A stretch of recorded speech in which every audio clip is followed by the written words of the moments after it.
Yo, what's going on, everybody? Welcome back to another episode of the GRP. Back at it again on a Thursday. Ready to go with this UFC Abu Dhabi card coming up this weekend. UFC Fight Night happening in Abu Dhabi. Robert Whittaker versus Reinier de Ridder. You gotta love it. That feels like a good fight to me. I'm hoping it's not like crazy one-sided. I'm a little torn, but at the same time not. I like Robert Whittaker, Bobby Knuckles, gotta love him. But I do like RDR. He's on the, he's been on a tear and he's made his name known in the UFC. So yeah, I don't know. I'm a little torn. I like them both, but man, I've been a Robert Whittaker fan for a while. Even though I was a bigger Izzy fan, and I was rooting for Izzy with all that when they fought and stuff. But I've always liked Robert Whittaker. So it's tough. It's tough to choose, but I feel like it's going to be a good fight. And there's some other really good fights on the card too. So we're definitely going to preview all that as we go through the show here. That's my main thing today, is just talking about UFC Abu Dhabi for the most part. Of course, we have some, sad news that went down this week with people passing away. Some legends and some just familiar faces that bring you back, what they do for me. So we're going to hit that up in a minute. Ben Askren news, good news on that front. So that's good. But yeah, other than that, nothing too significant or crazy going on in the MMA world as far as big events or anything like that. UFC's almost every damn weekend. So it's just a matter of how good the card's going to be, or how good the fights might be, what kind of matchups we have, all that good stuff. So, and then whatever news happens in between there, and there hasn't been a whole lot this week, but we've had a lot to talk about the past probably couple weeks, I think. So not a big deal. I'm ready to talk about this fight night because I feel like it's going to be a pretty decent one. And we're coming off of UFC 318 with the big Holloway versus Poirier BMF title fight happened last weekend. Poirier retiring, unfortunately, without the BMF belt and without a win, but he didn't go out. He didn't go out on a knockout. He didn't go out completely annihilated. It was a good fight. He got beat, plain and simple. Max Holloway's a fucking gangster, and there's not much more to say than that. I mean, Max Holloway, baddest motherfucker for a reason, because he points down to the ground and he's willing to actually do it. And Poirier even said he was so fast and hit me so quick. I decided we needed to clinch for the last 8 seconds. So he went 2 seconds. They pointed down at the 10-second mark, and then Poirier was like, I'm not doing this. I'm not going out like Gaethje. So when I guess, Poirier knew what was up. He knows how badass Max is, and even though he's beat him twice, he knew when to call it quits, and he knew he didn't want to go out like that. Be able to enjoy his retirement, and I appreciate that. I respect him for that. I respect him anyway, because Poirier is just a fucking badass. He's a legend. Him and Max, no doubt, Hall of Famers already, might as well be. But with Poirier retiring, I'm sure they're gonna induct him next year. I wouldn't doubt it goes that fast. But that's just, the send-off they gave him. I know I talked about this on Sunday, but just recapping for anybody that wasn't here for that, and just to kind of keep the flow of the show going, because that was the last event.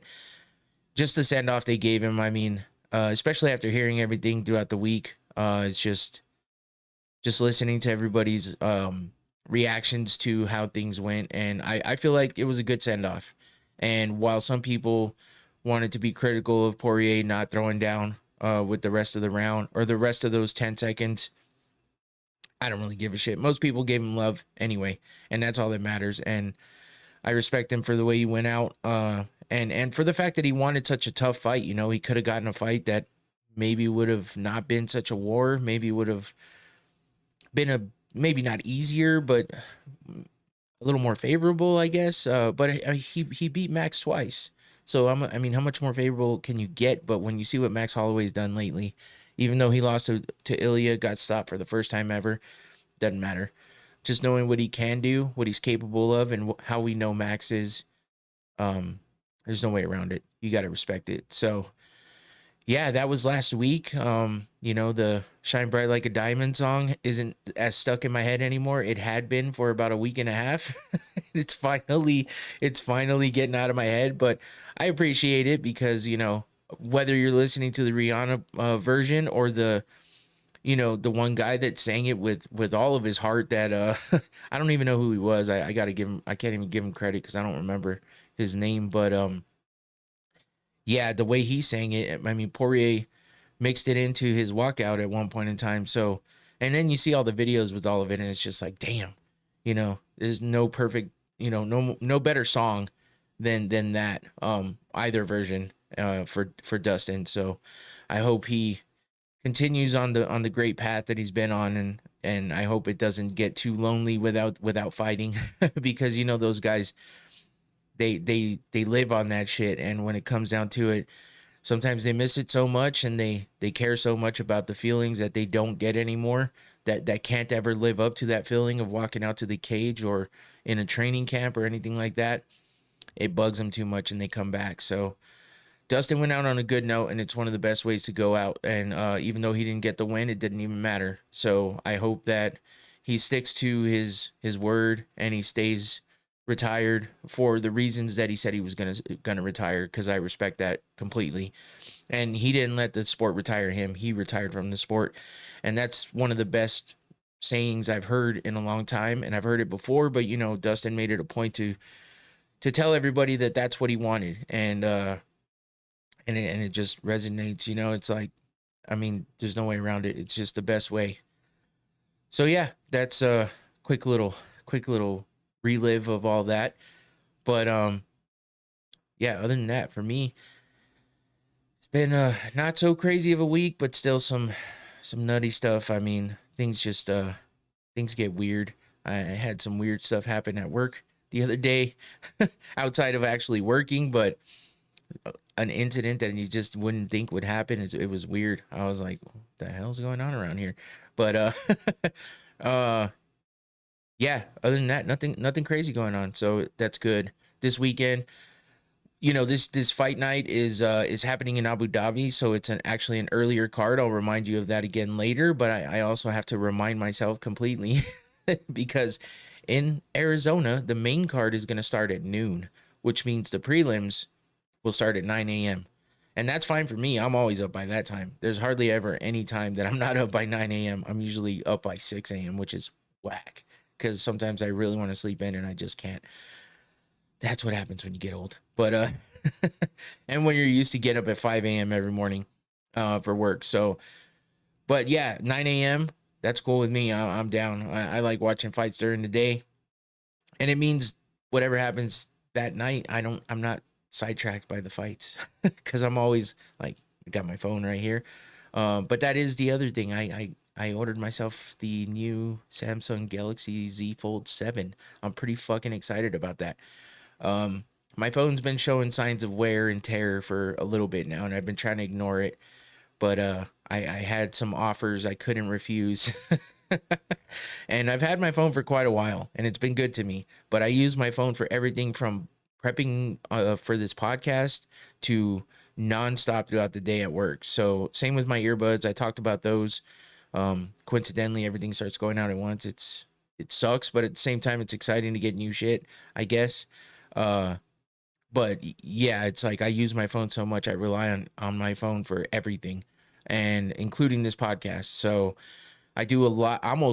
I do about 90% of my prep work on my phone for this podcast, including graphics and everything like that. It's crazy. So yeah, I use my phone a lot, and I've got this Z Fold 5, and I had the Z Fold 3. Was it before that I had? And I was like, I'm gonna go back to the regular flagship phone from Samsung. But I decided to get the 5, and I'm glad I did. And now that I've had it twice, it's like it's hard to change up from this to a regular phone. And my biggest thing about this was that the outside of this phone is not the size of a regular phone.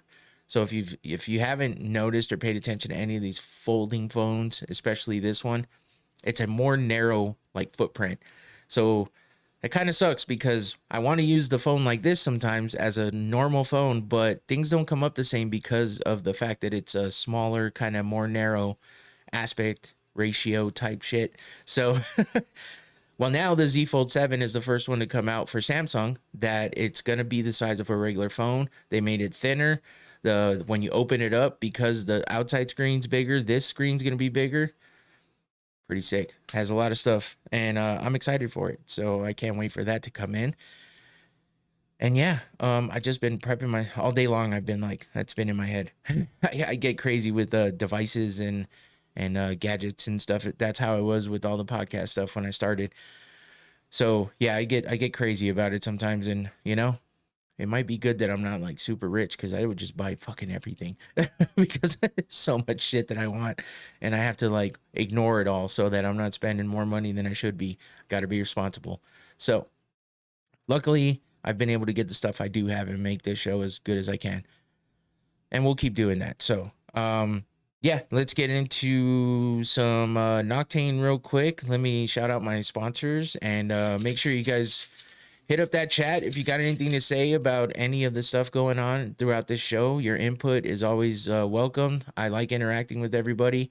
So yeah, Noctane Smelling Salts, thank you for the sponsorship. Hit up that QR code. There's a link in the description below. As usual, speaking of chat, I just realized I didn't open up and make sure that everything was good with that, because I had those couple times when things weren't good, and I like to make sure that everything is straight up and good, so that way whenever the chat does start up, it looks correct. Oh, there it is. My wife is giving me the check. There it is. Thank you. Appreciate that, babe. Love you. But yeah, let's hit up this Noctane. Again, this is a fairly brand new bottle, so this is gonna be rough in the best way possible. And yeah, let me hit this up real quick to get myself nice and alert and ready to go for this show. Wait a minute. I'm always worried it's going to hit me way too hard. Oh, like that. Oh my God. Way delayed. I haven't opened this since Sunday. Woo. That was a good one. Oh my goodness. Wow. I'm crying. Woo. That is your most potent bottle. The red cap, as you can see by my eyes. Woo. I needed that one though, because I was wrapped up in watching a video, or I should say a stream of somebody that I listen to and watch all the time, and I was feeling a little bit like wrapped up in that. So I was like, oh man, I need to get myself locked in for the show. That just woke me up, and that's great. That's what I use it for. It keeps you awake and alert. Noctane, thank you for the sponsorship as usual. I talk about it all the time. You'll always see me shout them out because I like their product a lot. I use it. I haven't used it that much this week because I left it in this room, but man, I needed that one. So yeah, thank you to Noctane. Go check out their website. It's a good one, and it's very informative. There's 3 different potencies. You can learn all about it if you hit up that QR code or click the link in the description below. All right, now that I'm nice and awake, get myself a little sip, and let's get to what we're here for. And we're going to start off a little bit sad. As I said, we had some people passing away, people from my childhood, people that some other people might not know. But if you've been around anything, you know most of these people. Starting off with Hulk Hogan. And I know that it's a bit controversial because he had some stuff happen that he got exposed for. And it sucks, you know, it sucks that's part of his legacy, but it is. And while a lot of people like to talk shit, I still remember all the good things he did, and the childhood memories I had of Hulk Hogan as I grew up liking, you know, WWF when I was younger. That's how old I am. Moving into the WWE, and I didn't watch it much when it moved into WWE, but you know, Hogan's always been a staple, always been a legend, along with like Bret Hart, Owen Hart, a Nature Boy Ric Flair, Macho Man Randy Savage, you know, all of the legends from back in the day, and a lot of them have already passed on, and you know, unfortunately, today Hulk Hogan joined them, and it sucks, you know, when he had his reality show with his family, we watched it, and it was one of those things that we watched all the time, just because you know, I wasn't sure how into Hulk Hogan my wife was, but she actually was the one that found the show and got us into it. It's just one of those things. We've always liked reality shows to a certain extent, and we watched his because it was in the style of the Osbournes, which is the next person we got to talk about. Ozzy Osbourne passed away not that long ago as well. I don't remember the exact day, but I think it was a few days ago. And Ozzy Osbourne, Black Sabbath, went on his own, a legend in his own right in rock and heavy metal type music. It's always been something I liked. Ozzy's always been a legend and has lore of his own, you know, biting the head off a bat and all that good stuff. Just a crazy dude. Always just I heard Jim Norton, who was an actual personal friend of his and a long time like super fan of his, talk about earlier the fact that, you know, he lived a great life, he lived a long and fulfilled life, but he also did enough drugs back in the day to, you know, probably for the lifetime of about 3 or 4 different people. So yeah, I mean, he lived it crazy and he lived it hard, but he was a funny motherfucker too, man. Funny as hell.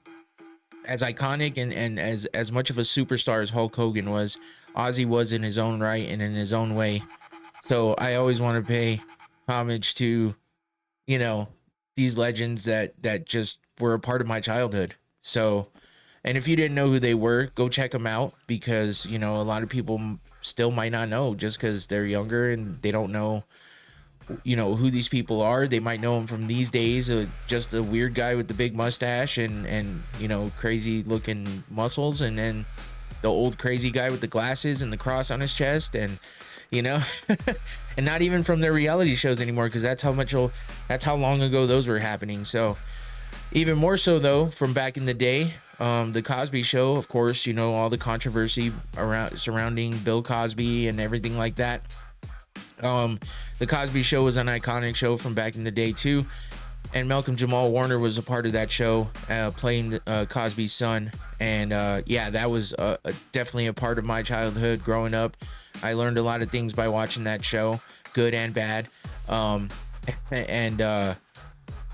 yeah, man. And then he popped up in a lot of shows, you know, over the years in my, you know, as me being a grown up, watching all these shows that I watch and shows that my wife watches. And he was always that like distinguished guy, you know what I mean? When he would get mad and show kind of the more gritty side of himself, it was, I enjoyed that part more, because, you know, he was always so kind of buttoned up and proper like, but when he got pissed off and he showed that, it was good. He had that little asshole side of himself, and it was a part of him that I actually enjoyed, because I got that side of myself too.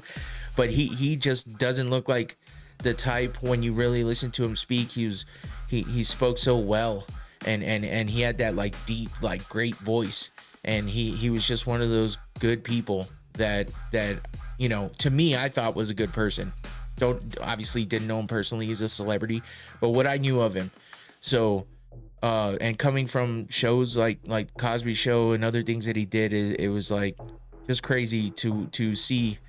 And he just didn't age, man. I think he was like in his 50s or something. And man, look at him. He looked, I mean, I don't know how old this picture was, but it definitely wasn't that old. But yeah, it's just the last time, I mean, I saw one of the last videos he made, and oh yeah, The Resident, my wife said. That's right, I remember that.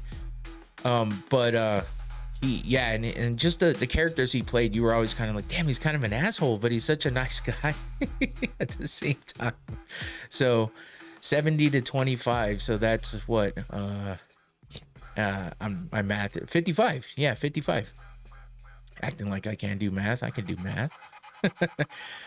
Anyway, I'm not trying to make light of any of this. I'm only laughing just because I'm thinking of, you know, the good stuff that all three of these guys did, and they all passed away this week. And one was just so tragic, you know, Malcolm Jamal Warner. It's all tragic, obviously, but I mean, he died in a way that wasn't like from his health problems or complications with his health or anything like that, kind of like Ozzy and Hulk had.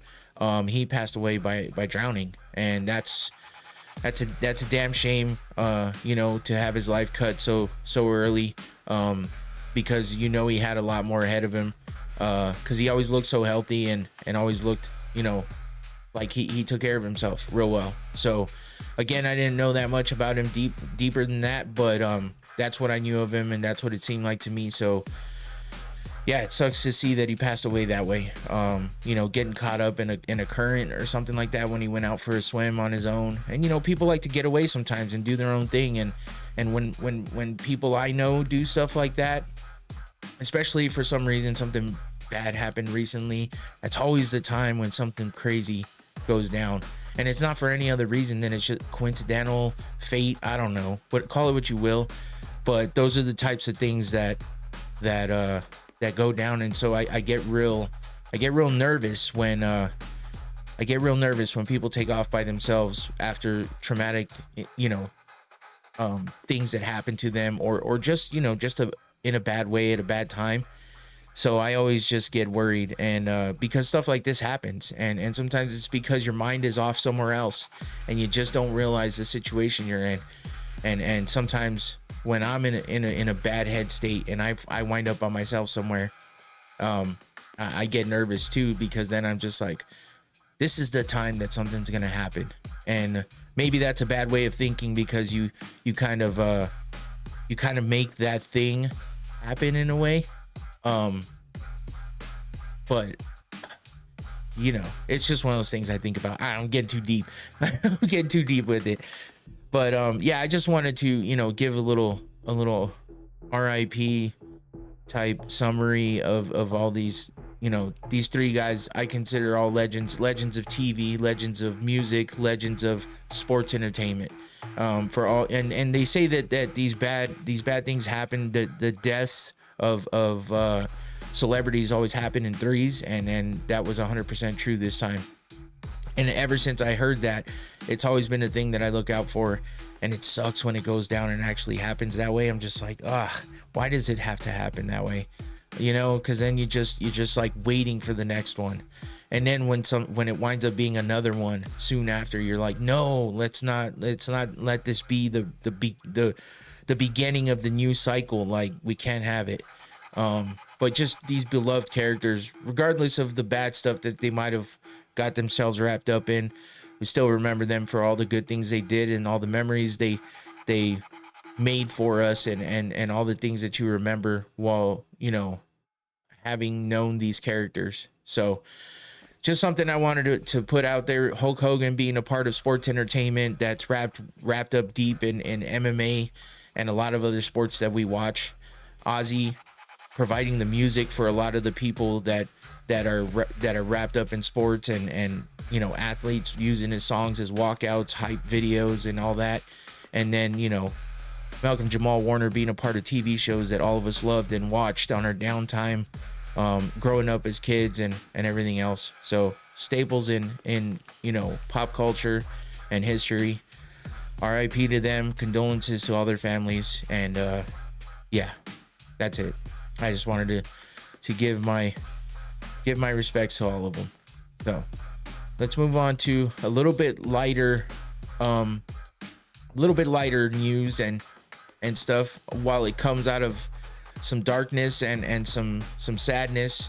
You know, we've seen Ben Askren for the past few months laid up in a hospital bed, getting updates from his wife about how bad he's doing, about how, you know, he doesn't seem to be progressing. And then slowly we get the news that, you know, he needs a lung transplant because he had such bad pneumonia, staph infections, and out of the blue he's sick so horribly that he's non-responsive and in, you know, in a hospital bed, and everyone's wondering if he's gonna make it. 59 days later, he comes out of the hospital after a double lung transplant. Speaking like the Ben Askren we know, not 100% of course, but obviously he looks a lot better than when he first woke up. And he's put on some weight. He doesn't look so frail. And, you know, obviously he's not back to 100% of what he was before, as you can see in that picture when he was younger, but, you know, fully himself. And once again, no matter what he's done in the past, hate him or love him, the character that he was back then, you gotta respect what he's been through and understand the severity of it. And the fact that, you know, the percentages of people that get something like a double lung transplant, the life expectancy of that, it's not a lot. So, you know, you got to wonder, you know, how much he has ahead of him, but you also got to be happy for the fact that he made it through. He's a warrior, and he's just he's a legend for getting through it, man. You know, he's tough as hell, and he's coming out of it, speaking about it, giving us updates, making videos. And yeah, while he used to do that to talk shit to people and get on people's nerves, still he's in here just to give us updates and let us know, and also getting very emotional all the time, which is another reason why I didn't want to. I could have played the video that this picture on the right is from, but he got super emotional during it, and I knew with the passing away of the three people I just spoke about, and then listening to him doing that, I was just like, man, I can't do it.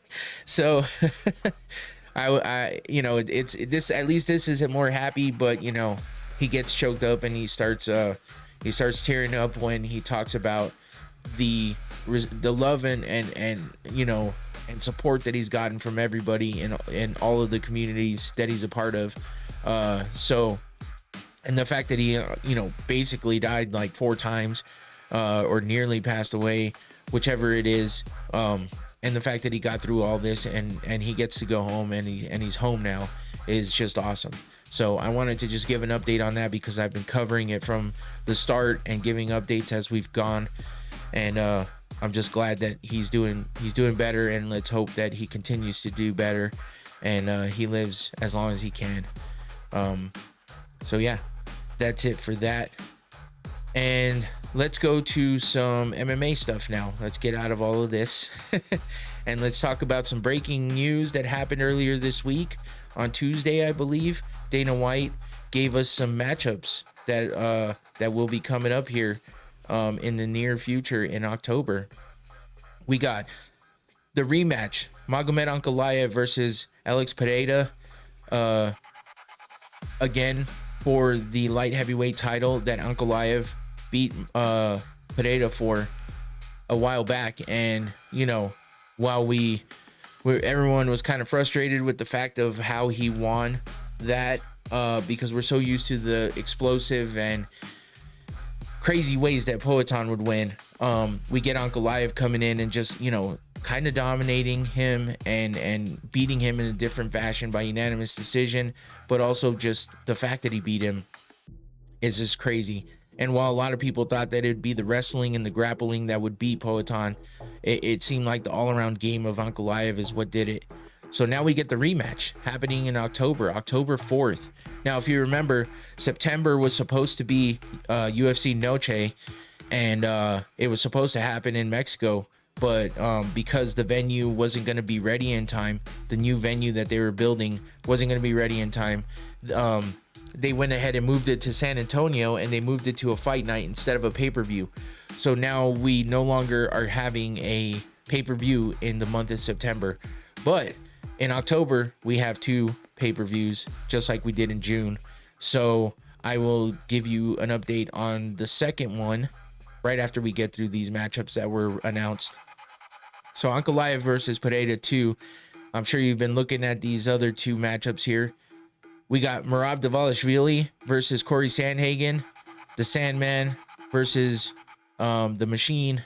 And yeah, this was the matchup we thought was going to happen because we saw Sandhagen there when Merab won. I don't remember if they brought him in the cage at that point. Either way, you know, this was the matchup everyone kind of wanted and figured would happen, and it's going down October 4th. So you got to give props to Merab for, you know, being such an active champ, because that doesn't happen all the time. The champs just don't, just aren't as active, it seems. So a lot of times it's because they're trying to build up the contenders. If there's not a clear contender, they gotta, they gotta kind of fight it out for, number one contender status and all that stuff. So a lot of times it doesn't happen right away, but Merab is definitely one of those guys that likes to be active. So with that being said, we have the matchup between him and Corey Sandhagen happening on October 4th as the co-main event and the second title fight for that card. And this is all happening in Vegas, if I remember correctly. So then we also have the third fight down that on that card will be Yuri Prohaska versus Khalil Roundtree Jr., which is an exciting matchup as well, because we saw Khalil have that war with Poatan. While it seemed a little one-sided. Khalil was a warrior in there, and he got fucked up, man. He had so much damage, and he took so much damage, and he fought so hard, and he had so many injuries coming out of that fight. But he fought hard, and he got a lot of respect for that fight. Now we see him going up against Yuri, which we've been waiting for Yuri to come back.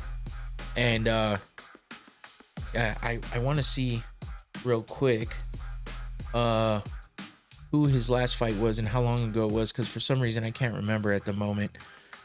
But Yuri's last fight was against Jamal Hill in January of this year. Okay, and he got a performance of the night bonus for that third round finish against Jamal Hill. And before that was when he fought Alex Pereira. 305 Chunks, what's going on? Welcome back. Thoughts on anyone who beats a BMF automatically becomes BMF, or it being based on fight style personality? Oh, so you're thinking like Ilya having beat Max, all that talk lately. Yeah, I mean, I get it. I understand that the take on it would be, hey, if I beat the BMF, how come I'm not the BMF? I would say for sure the title has to be on the line, but having the regular title, the official like title of that weight class, plus the BMF title on the line, that's big stakes. And I can understand doing that, but at the same time, Max Holloway won the BMF title in the 155 division, and then he goes down to fight Topuria in the 145 division. So with being separate divisions, if the BMF title was a open weight kind of contest, then yeah, of course that person would be the BMF. And Topuria can talk about how he's the BMF all he wants, and coincidentally now he's the champ at the 155 division, but that doesn't mean shit. If you're not fighting for that belt, you don't get that belt. Yeah, sure, in everyone's eyes, maybe he is the BMF. Technically, none of these motherfuckers are the BMF if you want to think about the lineage of that title. If you think about who that title's gone through, from, Gamebred to, who won it next? Gaethje? And then Max? I mean, technically, Gamebred gave it up because he retired. And if you want to talk about how whoever beats the BMF is the BMF, then I guess Usman should have been the BMF, right? Because he knocked the fuck out of Gamebred Masvidal, like knocked him the fuck out. So I mean, this thing, if you want to follow that track, that's cool. It's something to talk about. But if the title's not on the line, you don't get the fucking title. Just like if you miss weight in a title fight, you're not fighting for the title anymore. Plain and simple, because it's not up for grabs because you didn't meet the standards. If the standard is that you're fighting for a title but not the title, then you don't get that fucking title. Right? I mean, that's just straight up, plain and simple, fucking, that's what it is. It is what it is. And to me, it's like, why murk it all up? Just fucking let it be. Now they're both in the same weight class, in the same division, lightweight. So let's have them fight for both the fucking belts now. Just do it. If Topuria wants it that bad because he's a fucking dick rider, going and buying himself a BMF belt, like, shut up. That's just just get over it, man. I mean, it's funny for a little while, but continuing to fucking put that out there is like, bro, just get over yourself. You can call yourself the BMF all you want, but yeah, stand and bang in the middle of that cage in the last 10 seconds with Max. Yeah, you beat him before you even got to that, and yeah, you pointed in the beginning. That's not how you do it. Do it the right way. We'll see what happens. Yeah, you might have knocked him out already once. Doesn't mean it's gonna happen again. I'm just being a fucking fanboy of Max Holloway right now because I think he's a badass and a legend. And Topuria is a little full of himself with good cause because he does have the skills. We've seen it. He's now the champ in the second weight class.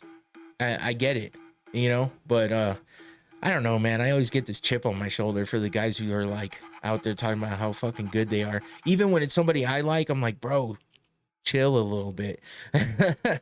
But that's just me. I don't know. I don't sit here and boast about myself all kinds. And, you know, even if I catch myself doing it, I'll fucking knock myself down a couple notches because it's just not something I like. But sometimes it's warranted. I get it. And sometimes you gotta fucking, you know, give yourself a little boost every once in a while, I guess. But anyway, Yuri versus Khalil. That's a hell of a fucking matchup. And Khalil Roundtree's last fight was against Jamal Hill, and he won, and he beat him there in a unanimous decision. So both these guys are coming off of wins over Jamal Hill. Yuri did it a little better because he got the finish, but Khalil beat him as well. And before that, they were both coming off of losses to Pereira. So yeah, it's an interesting matchup. And I should have started this the way Dana White did, which was like, well, for UFC 320, we got Ankalaev versus Alex Pereira. Now, you know, they fought before or whatever, but you know, they're going to fight again. It is what it is. UFC 320, did I mention that? Yeah, anyway, Merab Dvalishvili versus Corey Sandhagen. That's your co-main event. They're fighting for a title too, I think, or something. I don't know. It's late. I'm tired. I'm not interested in this at all. Oh yeah, Yuri Prochaska. I don't know how to say his name. Khalil Roundtree. Those guys are fighting too. I don't know. Do you care? I don't care. Hey, something with my name on it. Dana White's Contender Series happening soon. Power Slap happening soon this week. During this pay-per-view, we're going to have all those events coming up, and they're going to be awesome. So get down here and be here the whole week. Make me some money. That's kind of how that whole thing went down. He was just like disinterested about the whole fucking thing. We're talking about massive matchups here, a huge rematch. Two of the guys that lost to that guy who's getting the rematch. We're talking about Merab and all the greatness that he's been lately against Corey Sandhagen, who's a fucking exciting guy to watch fight.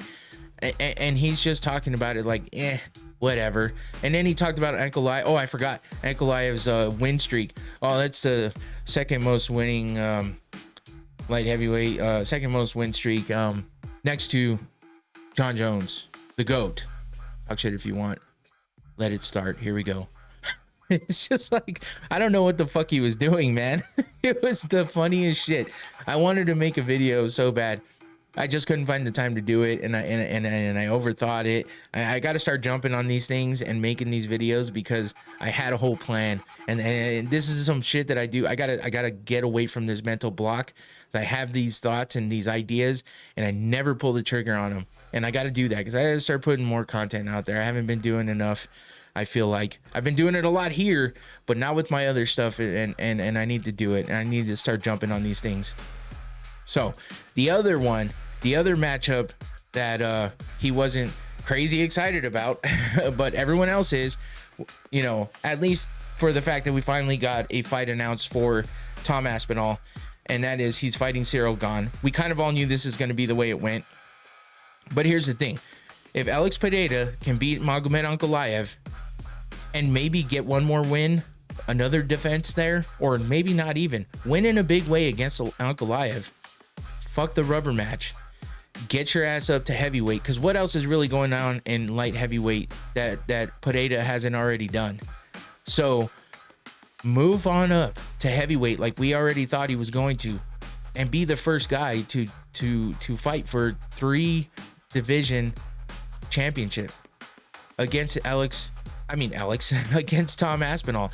Because if he beats Cyril Gane like we all think he's going to, Aspinall hasn't even been out of the first round. We saw what the fuck happened with John Jones and Cyril Gane. Now, John Jones is supposedly back in the fucking testing pool after 2 seconds of, hoarding his piss.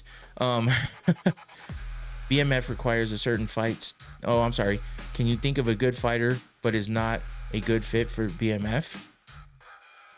I think almost anybody's a good fit for the BMF if they have that style of fight. Oh yeah, so you did say that BMF requires a certain fight style, personality. Yeah.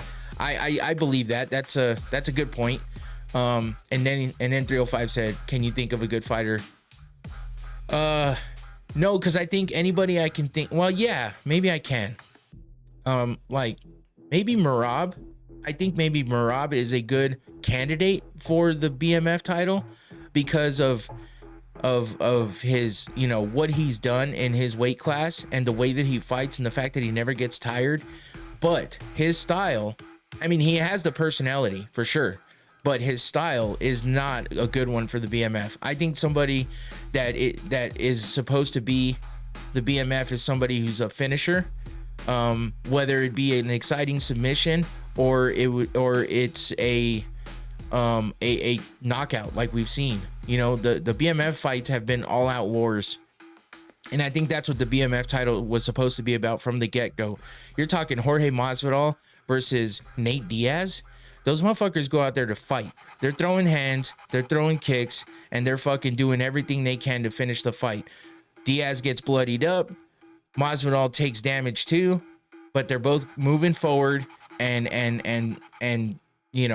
being dangerous. Now, Merab's dangerous in his own way, but he's not dangerous in that way. He doesn't have that kind of striking and that kind of power. So I would say Merab is a good fighter, but not a good fit for the BMF 305. That's what you were asking. That's a good example, I think, for someone who is a good fighter, but not a good fit for BMF. Hopefully that answers your question. And yes, I think style and personality plays a big role in it. So Tom Aspinall versus Cyril Gane. Back in the day, this was the weight class that you thought the baddest motherfucker was a part of always, because the heavyweights were the ones that were throwing heavy shots, knocking people out, and not going very far into the fight before it's over. Just like in heavyweight boxing, and any other combat sport where you get the big boys, because all it takes is one punch to stop somebody. All it takes is one punch for that fight to end. So a lot of times back in the day, you would think the BMF would be a heavyweight for sure, or in the heavier weights. But the game's different these days, and now the lightweight division is kind of that division. To have the motherfuckers in, I would say lightweight and welterweight are the guys that are perfectly formed to have BMF fights. That doesn't mean that it can only stay in those weight classes, but I do believe that those are two of the best weight classes to have the BMF title come from. So excellent analysis, spot on, brother. Oh, okay. Hey, I appreciate you. And good for you for asking those questions, because that's what brought that out of me. I never really thought of it. I never really broke it down that way. So shit, I'm glad I was able to put something out there that was interesting to listen to. So thanks for the questions as well. That's why I like interacting with everybody too, because it brings stuff out of me that I might not think of in the moment on my own. So I appreciate that. So yeah, we got Aspinall versus Cyril Gane. And they announced some other fights for this fight night for this pay-per-view as well. Let me go and see if they have those listed yet, because there was one in particular I thought no, I guess Alexander Volkov versus Jailton Almeida. That's interesting because that's heavyweights as well. And a lot of people think Volkov should have got the title fight over Cyril Gane, but Aspinall's already beat Volkov, so that already kind of null and voids that. And Jailton Almeida is an interesting matchup for Tom Aspinall because he's got a lot more of the grappling and wrestling type of fight style. So that's an interesting matchup. We'll see who wins out of that, and that might be who gets the next title fight against Tom, unless Poatan comes up, and then That's a whole different story. But they also announced a light heavyweight match against Alexander Rakic versus Azamat Mirzakhanov. So those are the only fights announced so far for 320. I'm sorry, for 321. And then for 320, they have Ankalaev versus Pereira. Oh, just the three I showed you are the only ones announced so far. So that's it for that. Let's get into this Abu Dhabi card. Now that I've gone 45 minutes and haven't even started. But yeah, I mean, it is what it is. It's the only other half of the show, and I go about 1 hour 30 fucking every time. So hey, halfway through the show, we get to the second half of the show, and here we go. Let's get it started. UFC Abu Dhabi coming up here this weekend. Robert Whittaker, Bobby Knuckles, the Reaper, whatever you want to call him. I like all those names. Robert Whittaker, of course, is his given name, but the Reaper is his listed nickname, and his MMA culture nickname is Bobby Knuckles, because all of us MMA fight fans call him Bobby Knuckles as well. So if you saw my thumbnail, that's why there's a Reaper on there, because he's the Reaper. But also, he's fighting Reinier de Ridder, who is his nickname is the Dutch Knight. So yeah, that's why you got the little knight guy in there. I say the little knight guy, it's a little more badass in that picture. But if you didn't pay attention to the thumbnail, check it out, because that's what's behind me making that thumbnail. Anyway, I try to come up with something creative for the thumbnail just so it can catch some eyes, and because that's what I'm talking about, fully represent the show, right? Thumbnails are a big part of YouTube, so got to make them interesting and try to step up my game on those as much as possible. But yeah, Robert Whittaker versus RDR, Reinier de Ridder, happening this Saturday. Early fight time, so don't forget that. Depending on where you are, if you go to UFC events, if you Google UFC events, you get a screen that comes up, and it shows you a little square cutout of the UFC, and it's a breakdown of any of these events coming up, and it'll show you who's fighting in these events, and if you have, I believe if you have location turned on of any sort, it'll tell you in your time zone where or what time these events will start. So looking at the time for mine, it is starting at 9 a.m. for the prelims, and then the main card starts at noon. So, and I'm in Arizona, U of A hat, obviously. A lot of times I'm wearing an Atlanta hat, but that's because I'm a big Braves fan. But every once in a while, I gotta rep the U of A hat. So, yeah. So, as far as this card, I feel like it's pretty good. I feel like we got some good matchups in the main card, and we got some good matchups in the prelims. So, let's get to that, and let's start with the prelims. And as we get going here, we're going to start with a big name that is making his UFC debut in the UFC. Oh, I'm sorry, I said that twice. Chipper Jones. Yeah, 305 Chunks knows what's up. Chipper's one of my all-time favorites. My baseball number was number 10 for a reason, and that was Chipper Jones. And that's been like my lucky number, and my number that I, attached to everything. If I have a number of, when I play golf, I mark my golf balls with the number 10. That's how people know it's mine. But that's how I find it quickly too, because I lose a lot of golf balls. I'm not that good. Anyway, we start off with Martin Buday versus Marcus Buchecha.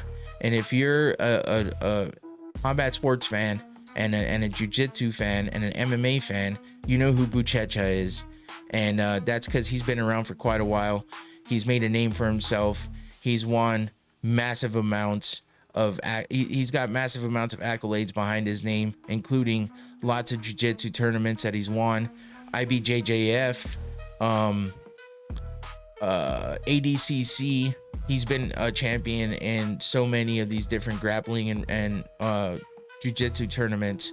So he's won a lot of gold medals, a lot of titles, and yeah, it's been a long time that people have wanted to see him come over to MMA. So right now he is 5-1 in MMA, and he was in one championship before, which once again a big name coming over from one championship to the UFC, making his UFC debut here against Martin Buday. And he's coming off a He's coming off a win from his last one championship fight, which was, of course, a rear naked choke win for him in the first round. And that was back in November of last year. After that, he had a grappling match that he won by unanimous decision in, what is that, ADCC, I think, maybe? Who cares? Whatever. But yeah, his only loss happened right before his last win in one, where he lost to Umar Kane. And that was a one fight night for him that he lost by unanimous decision. Other than that, his other 4 wins have all been by submission. He has one KO TKO win, 4 submission wins, and 1 decision loss. That's his record overall. He's fighting Martin Buday, who doesn't have the best take, or does he have decent takedown defense? I can't even remember at this point. But he's one of these guys who they might have just offered up to Buchecha to start building his name in the UFC. Buday's 6-1 in the UFC, so not a bad record at all. He's got 3 submission wins of his own. He's never been submitted. This might be his first time because this guy is a fucking killer on the ground. That's a goddamn 100% true. No doubt about it. Buchecha can get almost anybody if they're on the ground. So Buday's only got 1 loss by KO TKO, 1 loss by submission. I mean by decision. 6 wins in both those categories, and he's on a 2-fight win streak that he's got wins by decision on. So yeah, that's your first fight of the night. So a pretty highly anticipated one coming from the Buchecha side. So a lot of MMA fans that have been around for a while and jiu-jitsu fans are going to be watching from the get-go on this card, which is probably good that it's early. Making his way to Abu Dhabi for his UFC debut should be exciting. I'll be ready to see what happens in that one for sure. Next up, we got Mohamed Yahya versus Stephen Nguyen, or yeah, maybe it's Nguyen, not sure. But Nguyen is 0-1 in the UFC. Yahya is 0-2. So both these guys looking to get their first win in the UFC. As you can see, their records there on the screen: 12-5 for Yahya, 9-2 for Nguyen overall in MMA. Next up, we got Ibo Aslan versus Billy Alinkana. That's happening in the light heavyweight division. Aslan is 2-1 in the UFC, 14-2 overall, and Alinkana 7-2 overall, 0-1 in the UFC. He'll be looking for his first UFC win. Aslan will be looking to get back in the win column because he's coming off a loss to Ian Cutelaba, a submission loss in the first round back in February. That's a tough opponent there, so he's definitely trying to get back in that win column. Next up, we got the women, and we got, oh man, we definitely got a very eye-appealing matchup here, and that's Amanda Ribas versus Tabitha Ricci, Baby Shark. If you know, you know. Go check out both their Instagrams. That's all I got to say. Tabitha Ricci. Oh, you're not going to want to miss the weigh-ins either. Promise you that. Both these girls, easy to look at, and both of them are really good fighters. Ricci's good on the ground. Amanda Ribas is good all around. Neither one of these girls really have stopping power on the feet, I don't think. A lot of the fights go to decision. That's what happens a lot of time with these women's divisions. But what I will say, and I'm going to say it now, I'm going to say probably going to get a decision out of this one. And I'm going to sit here and cross my fingers, and I'm going to hope that I'm proven wrong like I have been in the past 2 events that I've said that for the first fight of the prelims where the women have started. I've been like, you know, this one's probably going to go to decision, probably not going to be too exciting. And we got knockouts back to back from the women in the first fight of the night on the prelims, which is so fucking badass. So I'm hoping for that here with Amanda Ribas and Tabitha Ricci. I'm a big Ricci fan, maybe for other reasons than just fighting, but Ribas, I like her as well. And Infinity. You're gonna get that shit stuck in my head, bro. But Ribas is a more well-rounded fighter, I think, overall. So while it might go to decision, I'm gonna probably lean towards Ribas getting the win here. Either way, it's gonna be a fun one to watch for more than one reason. So next up, we got Davy Grant versus Damon Blackshear. And I mean, this should be a fun fight too. We got Blackshear 5-3 in the UFC, 17-7 overall. Davey Grant 14-7 overall, 7-6 in the UFC. And Blackshear is always fun to watch fight. He is on a 3-fight win streak right now, with wins over Cody Stamen, Cody Gibson, and Alan Tang. That's a tough fucking name to say. Either way, he's already got 2 wins this year. He fought in March and then in April, back to back, and now he's going to be fighting in July. So he got a performance of the night bonus against Cody Stamen, where he got a rear naked choke win there. 2 out of those 3 wins he's got by submission, so that's something to look at there. And then Davey Grant's definitely down for a scrap, and he will be coming in to fight off those submissions from Damon Blackshear. He's coming off a unanimous decision win over Ramon Tavares. Before that, he lost to Daniel Marcos by split decision. He's got quite a few, let's see, 5. Yeah, he's got 5 performance of the night bonuses in fights spanning from 2020 to 2023. Almost all the fights he's had in that time frame were bonuses, whether he won or lost. So, you know, he's looking at a potential banger here with these two. Next up, we got Muslim Salikhov versus Carlos Leal. Leal's 1-1 in the UFC, 22-6 overall, and Salikhov is 21-5 overall, 8-4 in the UFC. Salikhov, I believe, he's 41 years old, 8-4 in the UFC, and he's coming off of 2 wins. His last fight, he got a spinning wheel kick TKO, performance of the night bonus against Keenan Song, and before that, he got a split decision win over Santiago Ponzinibbio. So, I mean, yeah, 41 years old, doing big things, getting some good wins. And then Carlos Leal is 31, 10 years younger, coming off of a win over Alex Morono by TKO in the first round. Before that, he lost to Hanat Fakhretdinov by unanimous decision. But Leal's wins are all by TKO or KO. His losses are all by decision, basically, at least spanning from 2022 to recent times. In the UFC, like I said, he's 1-1, so he's got 1 decision, which he lost, and 1 finish, which he got a TKO. So, yeah, I mean, he's looking at finishing it on the feet. Muslim Salikhov, being the older guy, might be a tough one for him here. Carlos Leal is game, so that should be a fun one. And then dropping in weight from featherweight division to the bantamweight division, because of the bad luck he's had recently, we got Mr. Bryce Mitchell, flat earther himself, slash just out of his fucking mind. Bryce Mitchell does too much always, never knows how to shut his mouth. He speaks as if he's the most educated motherfucker in the world, but he's not. And yeah, he's gonna try his luck down in the bantamweight division against Said Nurmagomedov, which is a tough fucking fight for him. Nurmagomedov is 18-4 overall, 7-3 in the UFC. Bryce Mitchell 17-3 overall, 8-3 in the UFC. Similar records there.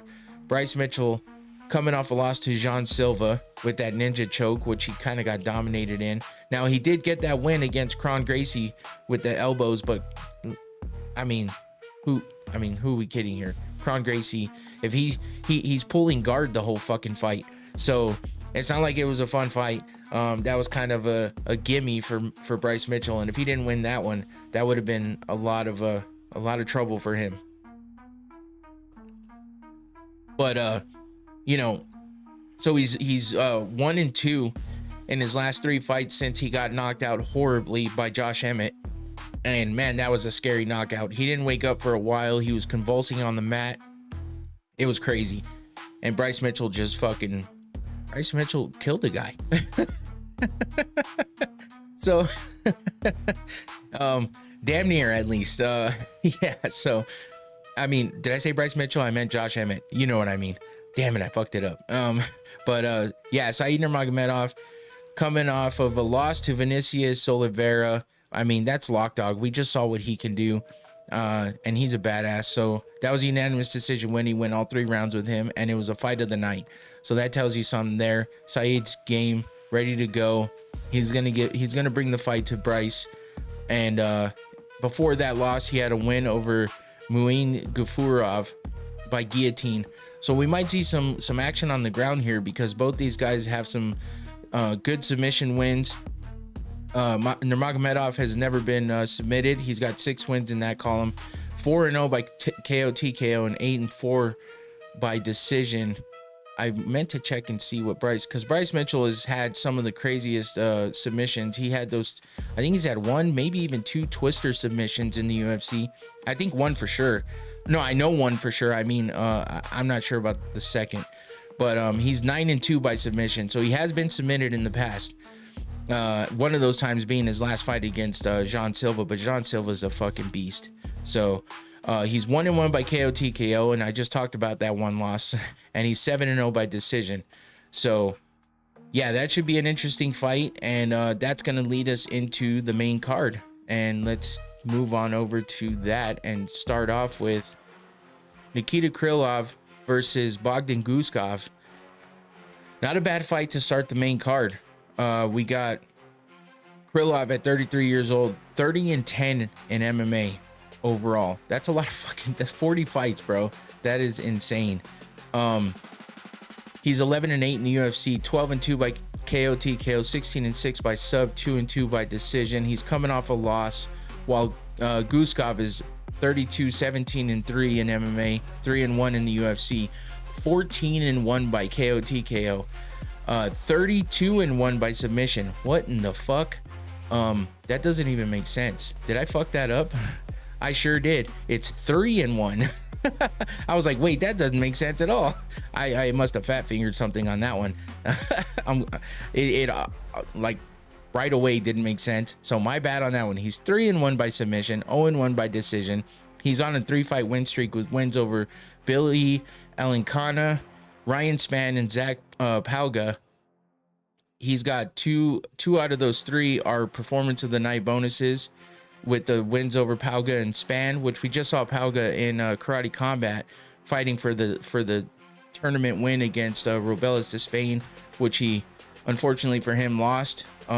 He put up a good fight against Daniel James and beat Daniel, but he wasn't able to beat Robelas de Spain. But anyway, Guskov has a win over him, and then a win over Ryan Spann, both with performance of the night bonuses, and then the win over Alencana, that was by submission in the second round. And then Krylov is coming off that loss to Dominic Reyes, which Dominic Reyes looked real good in that fight, with that TKO win in the first round. That was his last fight. Before that, he was on a 3-fight win streaks with wins over Ryan Spann, Volkan Ozdemir, and Alexander Gustafsson. Gustafsson was a performance of the night bonus, where he got the finish there by TKO in the first round, a decision against Ozdemir, and then a submission against Ryan Spann. So, I mean, he was on a good streak there until he met with Dominic Reyes 2.0, because Reyes just looking damn good in that fight, and that was back in April of this year. So not that long ago, Krylov is coming in trying to turn it around and get back in that win column against Bogdan Guskov. Guskov being the I don't know where he's from. Anyway, the Uzbekistan version of Anthony Smith. That's kind of what he looks like. It's weird. Anyway, moving on to the next one, we got Asu Almobayev versus Jose Ochoa. Asu Almobayev is an impressive motherfucker, man, in the flyweight division. Man, I know he's coming off a loss, but his fights before that loss were fucking amazing. They were great. He looked so damn good in those fights. And then he ran into I think it was Manel Kape, where he got finished in the third round, but he was looking good in that fight too. So we got Asu 21-3 overall, 4-1 in the UFC, 3-2 by KO TKO, 9-0 by submission. That's the one to look at there. 9-1 by decision as well. And then he's coming off that loss, like I said. But Ochoa is 8-1 overall, 1-1 in the UFC. Look at these columns here: 7-0 by KO TKO, 1-0 by sub, and 0-1 by decision. So doesn't go his way by decision in the one fight that went there. He is coming off a win, but he's never been finished on the feet. So yeah, it should be interesting. I feel like Asu's gonna come in definitely trying to take one of those O's from those two columns and get the first finish against Ochoa, and he definitely has the potential to do that. But Ochoa's been pretty good in the UFC so far. I mean, 1-1, but you know, he's got an impressive record overall. And let's see, as I said, Asu Almabayev, even though we see him punching Manel Kopp in the face here, it was a good fight. It did go to the third round where Manel Kopp finally got the best of Asu, but before that, he was on a pretty impressive win streak. Even before getting into the UFC, he hadn't lost since 2017. Then he gets into the UFC, and he's on a 4-fight win streak before getting his first loss in the UFC. So he had wins over Kenneth Manigat, Ode Osbourne, where he got a performance of the night bonus, CJ Vergara, Jose Johnson, and Mateus Nicolau.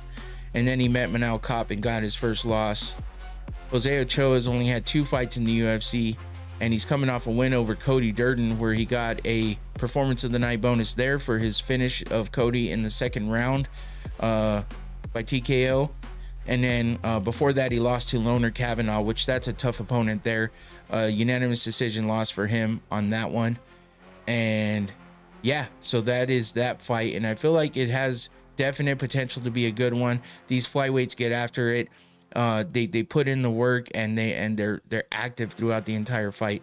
So it's definitely fun to watch these flyweight guys go at it, especially when you got guys of this caliber. Moving on to the next fight, we got the Pirate Shara Bullet Magomedov versus Marc-Andre Barriault. And yeah, what can I say? Shara Bullet, man. I heard somebody talk about this earlier today in another show I was listening to, about the fact that he's impressive, but we haven't seen that crazy outcome of a win where he's dominant or he just comes out and finishes things quickly. He's always getting hurt in the fights, and you kind of wonder if he's going to win or not. And he was finally handed his first loss, which is the fight he's coming off of. Going into this fight, he got his first loss from MVP of all people, Michael Venom Page. And, you know, Michael Page is just one of those long, just lengthy guys that is difficult to match up against, because he's so just awkward in his style. So, I mean, Shara Bullet, he's kind of sloppy with the way he swings, the way that he throws his strikes, but they're effective. We saw him finish Armin Petrosyan with the double back fist, like the spun one way and then spun the other and got the finish by that. That was amazing, but he was getting worked a little bit in that fight before that happened. So it's tough, man. You never know what's gonna come from him. He's only got the one loss so far, and that was by decision to MVP. If you look at his record, he's 15-1 overall, 4-1 in the UFC, 12-0 by KO TKO. That tells you something right there. He hasn't been finished by submission. He hasn't been finished at all yet, but he's never been beat by submission, but he's never had any submission wins either. It's either decision or KO TKO. Almost 100% at KO TKO. It's crazy. So you're definitely going to get the action, but he has to work for it always, because he's taking damage, and he gets himself in trouble before he turns it around and gets the win. And against Marc-Andre Barriault, he's going to definitely have a challenge, because MAB's not an easy opponent. He's coming off a win, 17-9 overall, 6-8 in the UFC. Not a winning record, but that doesn't really account for the way that he fights and the action that he brings. He's 11-3 in KO TKO, 1-1 by sub, and 5-5 by decision. Coming off a win, like I said. let's take a look at Shara Bullet.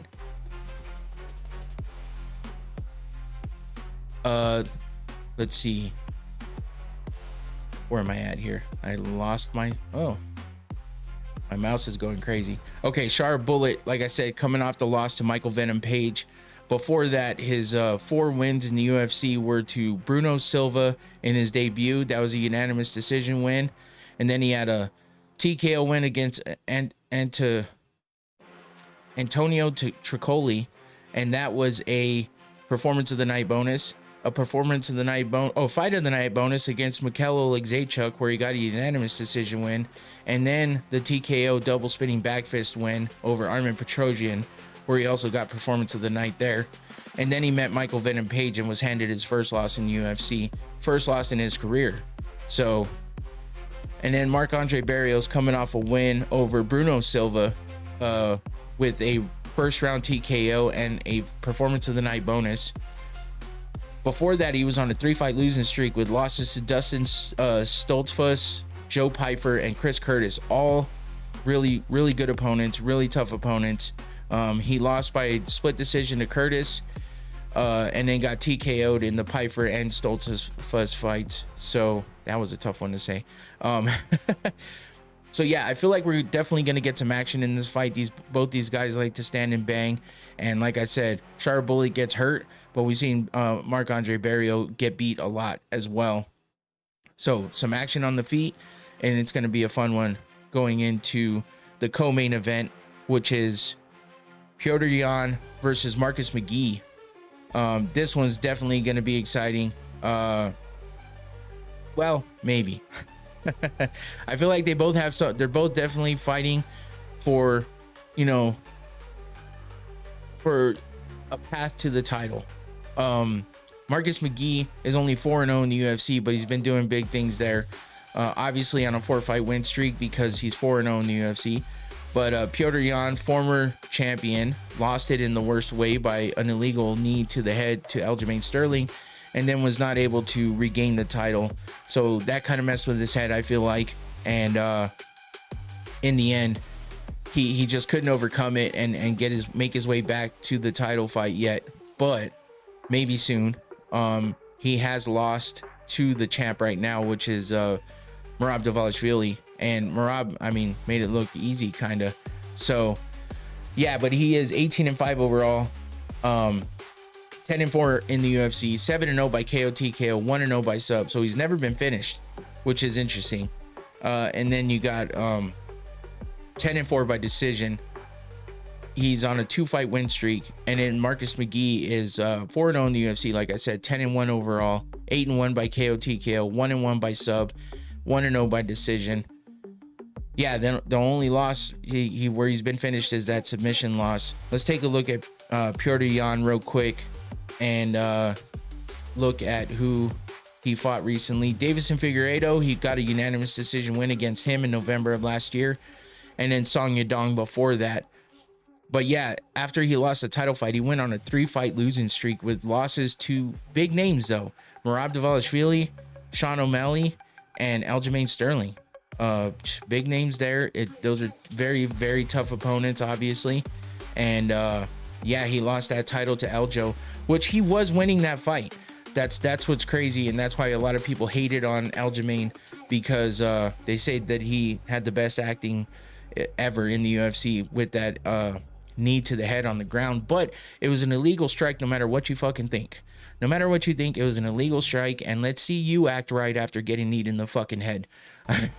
So obviously I feel a little strong about that one, but yeah, it's tough, man. I don't know what to say. I guess actually he had a let's see, he had a, what the hell? I don't know what I'm seeing here. That's confusing. Anyway, he had a win over Corey Sandhagen in the middle of all that shit. But yeah, so obviously he is definitely one of those guys you got to be careful with, being an ex-champ and all, and being hungry to try to get back up there and get his title back. But Marcus McGee, undefeated in the UFC, ready to, stop that moving forward for Petr Yan and trying to take his place and make his way up to the title fight. His 4 wins in the UFC are over Journey Newson, where he got a performance of the night bonus, and then JP buys another performance of the night bonus, and then Gaston Bolanos, another performance of the night bonuses. And all of those were finishes, 1 by sub, 2 by TKO. And then you get to the last fight against Jonathan Martinez. No bonus there. He got a unanimous decision win on that one. So 4-0 for Marcus McGee. This is a pretty damn good co-main event, I feel like. I think we're going to get some good action from them. And we're going to see if Marcus McGee gets his first loss in the UFC. And Petr Yan stays in that win column. Or if Marcus McGee stops that winning for Petr and keeps up his undefeated record in the UFC. And that brings us to the main event. Bobby Knuckles versus RDR. Robert Whittaker versus Reinier de Ridder. And this is a fun one. And I say that because we all know like what Robert Whittaker is made of. We all know what he's capable of. But the problem is he's been so up and down since he lost the title. And you know, everyone's questioning whether he still has it in him to make his way back to the title in the middleweight division. And I still believe in him, but it's tough. You know, he is coming off a loss to Khamzat Chimaev where he got his fucking teeth, you know, not fucking punched in, but pressed in by that nasty choke that Chimaev put him in. So he got the teeth fixed. He said that was an issue that he's had in the past. That wasn't the first time it happened. It just happened a little worse this time. And of course, the picture got circulated, apparently leaked by Daniel Cormier, of all people. But yeah, he got his teeth fixed. He's good to go. So now he's ready to come back and stop this little streak that Reinier de Ridder's on and spoil his undefeated record in the UFC. As you can see, Robert Whittaker is 26-8 overall, 17-6 in the UFC, 10-3 by KO TKO, 5-2 by sub, 11-3 by decision, coming off that loss to Khamzat Chimaev. And Reinier de Ridder, 20-2 overall, 3-0 in the UFC, 4-2 by KO TKO, 14-0 by submission. There's that number that you got to pay attention to right there. He was a super fucking dominant champion in one championship, where he was a 2-division champion actually, and then he met he met a guy that beat him for sure, and wound up, you know, kind of having some issues with one and making his way out of there over to the UFC finally. He's 2-0 by decision. He's on a 3-fight win streak, obviously, because he's 3-0 in the UFC. So let's take a look at both these guys individually. We got Robert Whittaker, again, impressive on the feet. And just, he was a dominant champ when he was the champ. He's coming off that loss by face crank to Khamzat Chimaev. Before that, he had a performance of the night bonus TKO win in the first round over Ikram Aliskerov, where he looked goddamn good in that fight. And that's why we were hyped for this Khamzat Chimaev fight. But Chimaev was just on a upward trajectory that really was, you know, it's been unstoppable lately. So it was a tough one for Robert. But before that loss, he was on a 2-fight win streak with that win over Ikram Aliskerov and the win over Paulo Costa by unanimous decision. And, you know, he was kind of on a win-loss for a while after he lost to Adesanya. A win over Vittori, as you see in that left picture. A loss to Duplessis, which, you know, that was a tough one because that was Duplessis coming off that surgery, looking a lot better because he could breathe better through his nose after that nose surgery. So yeah, I mean, he looked damn good and made his way to becoming the champ. So, but at least Robert Whittaker bounced back and with the 2 wins in a row before meeting Chimaev, and now it's time for him to make his way back into that win column. But here to try to stop him is Reinier de Ridder, RDR, trying to go for his 4th win in a row in the UFC and to stay undefeated in the UFC. He's coming off that massive win against Bo Nickel. Performance of the night bonus there for that knee to the body that he landed on Bo. And of course, everybody was on the Bo Nickel hype train because of the fact that, you know, he was doing so well, finishing people, just being dominant in every fight. And then he runs into RDR step up in competition, and you know, everyone calls fraud check, but I think it has more to do with the fact that de Ridder's so advanced and so experienced, becoming, you know, being a 2 division champion in another organization that's high level as well. Maybe not as high as the UFC, but high level. So he came in here, and you can't think that some guy coming in from the Contender Series, who's a great wrestler and has a lot of really big accolades, but you know, doesn't have the stand-up game that Reinier de Ridder has, even though he's even better on the ground, which is crazy. So he's got his 3 wins in the UFC against Bo Nickel. Like I said, he has a submission win over Kevin Holland in the first round, and then his first win in the UFC was against GM3 Gerald Meerschaert with an arm triangle choke in the 3rd round. So 2 submissions and 1 TKO for Reinier de Ridder, going up against Robert Whittaker, trying to keep him out of the win column and continue on his undefeated path in the UFC. Should be a great main event, and I feel like it's going to be a great main card overall. And because I suck at betting and picks, we're going to go to the fight predictions from the fight wheel.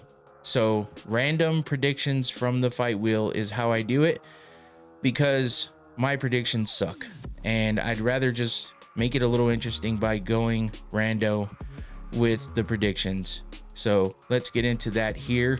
Actually, before we do that, as you can see on the screen to the left is where I put down who the fight wheel predicts to win, and that's looking at UFC 318 there. Infinity laughing at me as usual because I talk about how I suck at betting. But yeah, UFC 318, the fight wheel did not do well.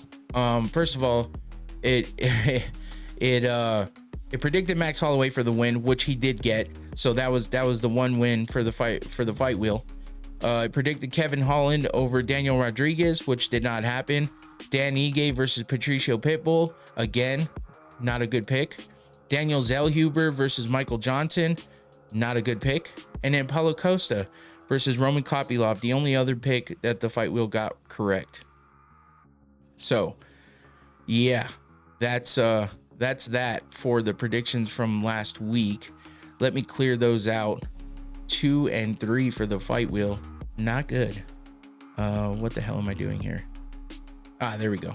Okay, let me get rid of these so I can then put in the new predictions. Let's get to the fight wheel predictions and wrap this shit up. Fight wheel predictions for UFC Abu Dhabi, totally random.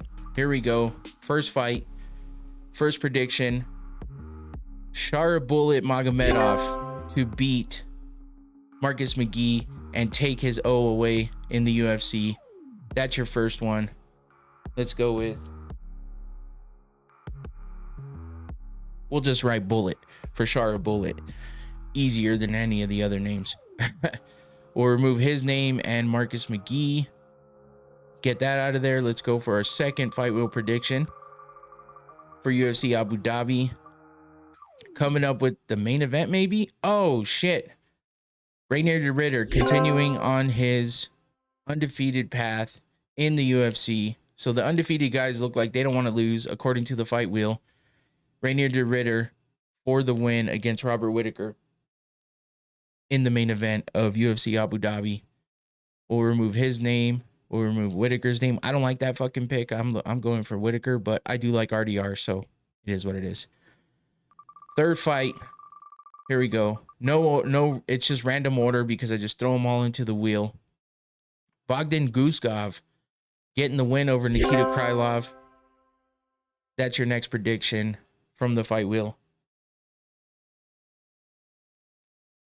Guskov. Did I spell that right? Yes, I did. There you go. Bogdan Guskov beating Nikita Krylov. That's the third fight wheel prediction. 2 more fights to go, and we'll wrap this up. What happened to my music, damn it? Oh, I forgot to put it on a loop. Shit. Well, the next fight prediction is Petr Yan to beat... Hold on. I fucked it up again. Did I? I did fuck it up again. God damn it. How did I do that? Let me look and see. This is what I did last time. Hold on. So let me get to, yeah, Petr Yan. I had Marcus McGee actually, right? Yeah, I took out Marcus McGee. Damn it. So I'm going to have to go back to this. Interact. Okay. Let me close that because I need to put Marcus McGee back in here.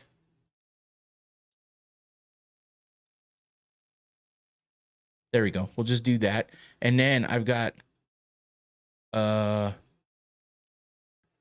okay, so I was supposed to take out Marc-Andre Barrios. I don't know what the fuck I was thinking. Take that one out of there. Asu Almabayev versus Jose Ochoa. That's still in there. Nikita Krylov, Bogdan Guskov. I got that out of Petr Yan versus Marcus McGee. That's still in there. Okay. Yeah, let's see.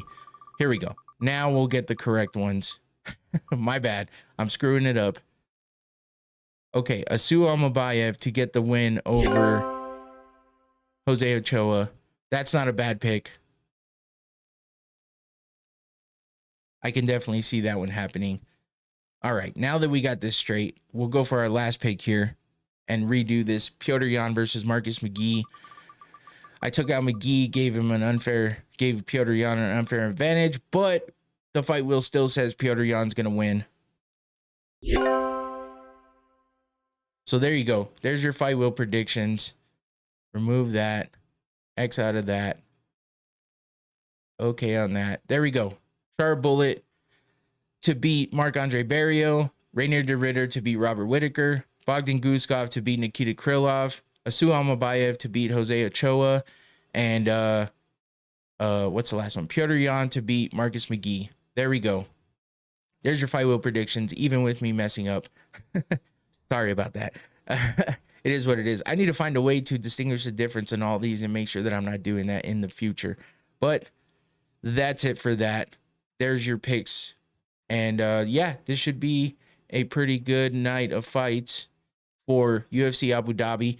Don't forget, it's starting early, 12 p.m. Arizona time for the main card, 9 a.m. Arizona time for the prelims. Infinity says, I think McGee might take that one. I'm with you, bro. Like, honestly, it's going to be a tough fight. Petr Yan has that experience. He's a former champion. But Marcus McGee's on a tear, undefeated, and has performance bonuses in three out of the four